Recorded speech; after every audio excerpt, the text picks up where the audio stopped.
Ante todo, saludando a todos muy cordialmente, voy a presentar el trabajo de Ecología y Conservación Ambiental del grupo número 5, que está conformado por Sano Fernández, Heidi, Salazar Lima, Ruth, Sonco Calcina, Jack, Fernández, Ramírez, Casey, Flores Vera, Draiza, Cruz Guaracha, Fabiola, Quispe, Canaza, Elmer, y mi persona soy Meldi Pilar Calatayud Paco. Y bueno, a continuación vamos a hablar sobre el tema de cómo reverdecer los desiertos del mundo y revertir el cambio climático, y también sobre el calentamiento global. A manera de introducción, el calentamiento de la atmósfera de la Tierra ha sido uno de los problemas más grandes que se está presentando para el ser humano, ¿no? Que esto ha sido producto de la emisión de los gases específicamente del dióxido de carbono a la atmósfera, lo cual está provocando el efecto invernadero, que a su vez produce un incremento un desbalance en la emisión de gases, que está afectando el incremento de la temperatura en la Tierra. El calentamiento global va a traer muchas consecuencias, como sequías, inundaciones y cambios en el clima. Pero este no es un único problema, porque el cambio climático también puede agudizar la desertificación mediante la alteración o la distribución espacial y temporal de la temperatura, las lluvias, la radiación solar, los vientos, y esto provoca la degradación ecológica en el suelo fértil y productivo, lo que a futuro podría ocasionar también la pérdida total o parcial de su producción, ¿no? Para lo cual tenemos un incremento de población, y esto también pues, podría afectarnos de gran manera. Ah, en el grupo nos hemos planteado ciertos objetivos, entre los cuales tenemos como objetivo general presentar el factor clave para revertir la desertificación y el cambio climático. Como objetivos específicos tenemos identificar los principales factores que colaboran en el avance del cambio climático, identificar el estado del clima en la actualidad, determinar la influencia humana que acelera el cambio climático, y bueno, también vamos a detallar los principales factores que ocasionarían la disminución agrícola a causa del crecimiento poblacional. Para lo cual se nos ha brindado unos videos, en el cual el video del calentamiento global, que es un documental, ¿sí?, del profesor Stephen Emmon, que reúne a un exclusivo equipo de científicos de todo el mundo con el objetivo de analizar los problemas a los que se enfrenta la humanidad y predecir el futuro de la vida en la Tierra. Emmon nos dice que en la Tierra existen millones de especies, pero que solo los humanos los dominamos gracias a nuestra inteligencia, creatividad y actividades, y que esta a su vez modifica cada rincón de nuestro planeta, y esta va a ser la clave, ¿no?, para solucionar algunos problemas globales a los que nos enfrentamos. Y bueno, también tenemos que ver el tema de la población que está aumentando.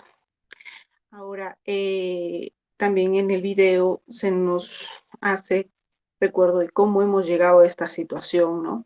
De que uno de los motivos fundamentales por el que logramos crecer fue gracias a la agricultura, el cultivo de plantas, la domesticación de animales. Y este desarrollo va a dar lugar a la actual industrialización, y bueno, en un futuro a la industrialización intensiva de todo el sistema de producción alimentaria. Y con eso pasamos a ser cazadores, recolectores, a unos buenos productores de alimentos. E hizo que nuestra población creciera. En 1930 ya se notaban efectos de nuevas revoluciones, como la revolución industrial, la fabricación en serie la innovación tecnológica, los nuevos métodos industriales, el transporte, que están transformando el mundo. Pero sucede algo más y bueno, también comienzo de la explotación del petróleo, el carbón y gas. Ya para 1960 vamos a alcanzar una cifra de 3.000 millones de habitantes y para lo cual se necesita mucha más comida para conseguirla y se hizo pesticidas químicos y fertilizantes químicos y va a comenzar la explotación agrícola, pero estas explotaciones de manera química no van a destruir hábitats y ecosistemas, ¿no? Enteros. La revolución verde trajo mucho dinero y lo usamos para comprar distintas cosas como televisores, coches, ropa. El aspecto que más resaltó fue el transporte, ya sea coches, barcos o aviones, y el transporte de mercancías va a crecer tremendamente. Para 1990 ya éramos 5.000 millones de personas. Este crecimiento trae consigo consecuencias como en el agua que usamos para nuestro consumo y que la irrigación de nuestros cultivos, el exceso del uso va a traer sequías, ¿no? Como en Asia, Australia, Estados Unidos y en Europa.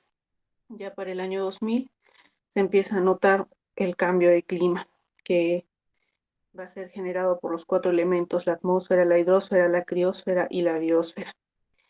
La emisión del CO2 van a modificar nuestra atmósfera.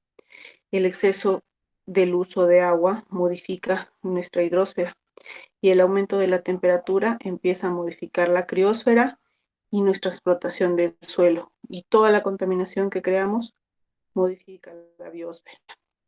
¿En qué situación estamos? La tierra la explotamos un 40% con fines de agricultura, que no están cubiertos de hielo. El resto son desiertos, zonas urbanas, minería, zonas protegidas. La biodiversidad. La pérdida de nuestra biodiversidad va a conllevar a lo que se conoce como los servicios ecosistémicos vitales. Su pérdida supone una gran amenaza para nuestra supervivencia. La comida. El consumo de alimentos cada vez crece más y para la producción de alimentos se necesita un clima estable. El agua. El 70% del agua está destinada para uso agrícola. La energía, que es mayormente extraída del petróleo. El transporte. El transporte para las materias primas, nuestros consumos, los distintos bienes que se producen en distintos lugares conlleva al uso de transporte, lo cual va a generar muchos contaminantes. El clima actual, el deshielo está provocando la liberación de metano, un gas de efecto invernadero muy potente y hace que el cambio climático se acelere mucho más. ¿Hacia dónde vamos? La producción alimentaria,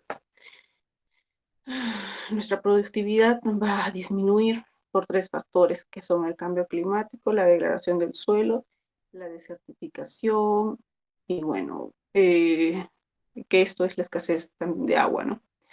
El agua, grandes extensiones de este planeta no tendrán agua suficiente. El transporte marítimo, aéreo y terrestre seguirá creciendo y esto provocará más problemas por las emisiones del CO2. El problema energético. El mundo se encuentra en una difícil situación energética. Por una parte existe cada vez mayor demanda de energía y por otra las cuales fuentes tienen su mayor de recursos limitados y su uso representa repercusiones ambientales indeseables. El crecimiento demográfico y económico en el mundo va a traer consigo que consumamos más energía y las formas tradicionales en que las generamos, en su mayoría a través de los combustibles fósiles. Nos da como resultado importantes efectos que van a ser negativos sobre el bienestar humano.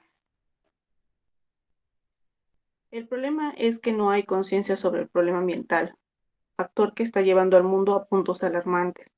En el clima actual, un cambio pequeño puede ocasionar un efecto muy grande, lo cual está suscitando que tengamos deterioro ambiental cada vez más notorio, efecto invernadero debido a la emisión de los gases, aumento de la temperatura en todo el globo terráqueo, acidificación de los océanos, aumento del nivel del mar por la descongelación de los glaciares y los fenómenos meteorológicos extremos, y también grandes pérdidas de la biodiversidad. ¿Qué opciones tenemos para frenar el calentamiento global? Tenemos la tecnificación, que es el bajo optimismo racional. Las predicciones apocalípticas han sido erróneas porque encontramos la solución al problema del crecimiento de la población, la revolución verde, es decir, la energía eólica, solar, hidráulica, etcétera, llamadas también energías renovables. Las energías verdes es una solución que lograríamos con un programa, ¿no? Para hacer a escala a todo el mundo, pero no lo lograríamos porque mientras esto suceda utilizaremos energías contaminantes hasta su producción, es decir, hasta que construyamos fuentes de energía renovables a partir, de combustibles fósiles, solo habríamos empeorado el problema. La energía solar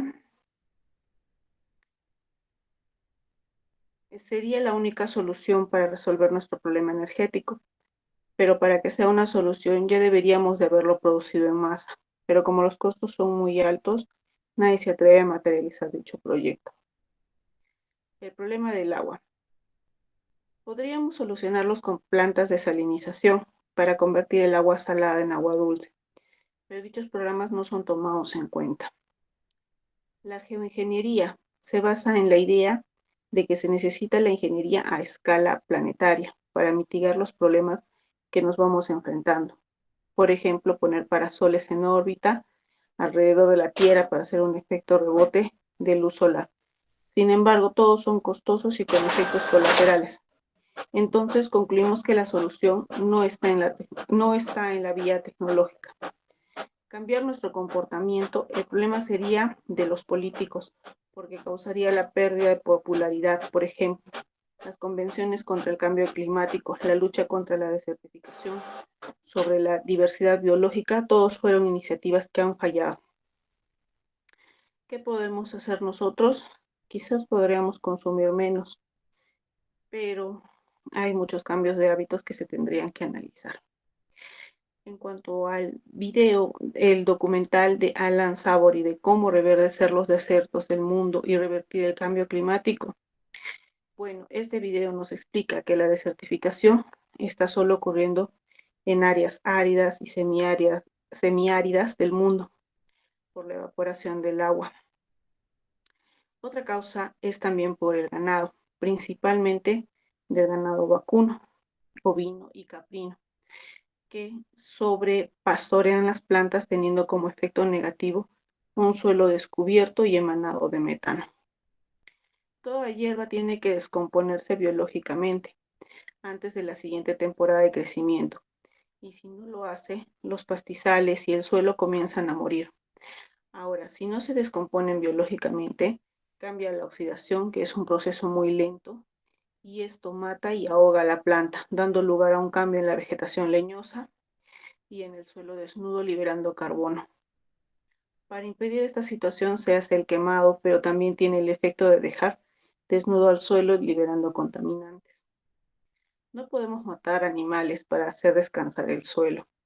Tampoco podemos quemar la vegetación leñosa porque tiene como efecto secundario la desertificación y también el cambio climático. Sin embargo, los ambientes en el mundo con mayor humedad estacional, el suelo y la vegetación se desarrollaron con un gran número de animales de pastoreo y animales salvajes. Los grandes rebaños defecan y orinan sobre su comida mientras migran a otros lugares en busca de alimento, provocando que su pasto con el tiempo tenga un crecimiento en vegetación. Entonces, ¿qué hacer? Utilizar el ganado agrupado y en movimiento como sustitutos de rebaños depredadores e imitar a la naturaleza. La humedad esta ayuda, ¿no? Y no tendríamos otra alternativa. El suelo después de ser depredado por el ganado más su defecación en el suelo, está listo para absorber y mantener la lluvia, almacenar el carbono y descomponer el metano. Esto nos permite dar solución al cambio climático y a la desertificación. Ahora, ¿cómo podemos hacerlo? Esto se puede realizar mediante la gestión holística y pastoreo planificado, que va a ser un proceso de planificación que aborda todas las complejidades de la naturaleza, es decir, de cómo juntar animales en grandes rebaños y planificar su pastoreo y tratar de imitar a la naturaleza. En discusiones, eh, como grupo hemos hablado sobre el tema y bueno, hemos anotado ciertos puntos que al igual que Emmott, el científico británico, hemos encontrado sobre una científica, Cristina Fernández, que señala que durante las últimas décadas existe evidencia de que son las actividades humanas, como por ejemplo la quema de combustibles fósiles, actividades agrarias, las que están impulsando una concentración atmosférica de gases invernaderos, produciendo un efecto de calentamiento sobre la superficie terrestre y que las emisiones mundiales, eh, por efecto de las actividades humanas, han aumentado desde la era preindustrial en un 70% entre 1970 hasta el 2004. Por otro lado, también señala que el dióxido de carbono, aunque menos nocivo que otros, eh, es importante porque es el que más emite y sus emisiones anuales aumentaron en torno a un 80%. También tenemos a Gerarda Díaz Cordero, que en su artículo científico El cambio climático señala que los factores que afectan los cambios de temperatura en la Tierra y el cambio climático son los cambios en el desnivel del mar, los efectos de las nubes, la emisión de aerosoles a la atmósfera, el aumento en las emisiones de dióxido de carbono, gas metano, hidratos de metano. En un segundo punto también hablamos de Miller, que nos indica que otros factores son la contaminación del aire, los cambios del hielo polar, el contenido en vapor de agua y la cantidad de cobertura de nubes y la cantidad de energía solar que alcanza la Tierra. Sin embargo, la cumbre de Poznań, Polonia, en 2008, considera que el cambio climático se debe a la emisión de gases del efecto invernadero por el uso constante de combustibles fósiles. Bueno, sobre el video de Alan Sabori, nuestras discusiones, que ante todo hay que destacar que el manejo holístico es una metodología de administración, ¿sí? Que va a ser, que es la manera de analizar un proceso que va a ser global y permanente. Este va a ser un proceso integrado bajo una comprensión de tiempo continuo, en donde la visión de futuro se va a fundamentar en la visión del presente y a su vez tiene razón en el pasado. Alan Sabori, que quien ha definido la postura según la cual el ganado tiene la capacidad de reverdecer los desiertos y revertir el cambio climático, el experto sostuvo en el 2013 que la ganadería bajo manejo holístico puede proteger los pastizales e incluso recuperar los suelos degradados, que alguna vez fueron desérticos. Durante mucho tiempo la ganadería ha sido acusada de crear terrenos secos, sin vegetación. Pero Sabori se dio cuenta que el problema era la gestión del ganado, por lo que decide que había que cambiarlo con el manejo holístico. Se trata de un sistema de planificación, de toma de decisiones que va a ayudar a los ganaderos y también a los agricultores a manejar mejor los recursos agrícolas de forma sostenible y regenerativa. En primera instancia, ideó un método para planificar el pastoreo que permite que los ganaderos simulen los efectos de un rebaño en un estado salvaje, como antes de que el ser humano dominara la tierra, y los resultados fueron sorprendentes. El pastoreo planificado holístico es la práctica de registrar los movimientos del consumo de ganado, considerando el tiempo de que la planta está expuesta al animal y de manera que pueda planificar la recuperación de esta. Este tipo de pastoreo responde a las necesidades de tierra, plantas, animales y personas, teniendo en cuenta factores ecológicos, ambientales y humanos. El objetivo va a ser imitar estratégicamente a la naturaleza, basándose en una planificación exhaustiva y de monitoreo constante. Esto va a facilitar los procesos saludables del ecosistema, ciclos del agua, ciclo mineral, dinámica de la comunidad y flujo de energía. Incluye también dejar actuar libremente a los escarabajos de estiércoles y otros organismos a medida que el ganado pasta de acuerdo con el plan trazado. Este estiércol, la orina y la materia vegetal van a ser pisoteados en el suelo, lo que ofrece una clara imagen de que dónde debe estar el ganado y cuándo.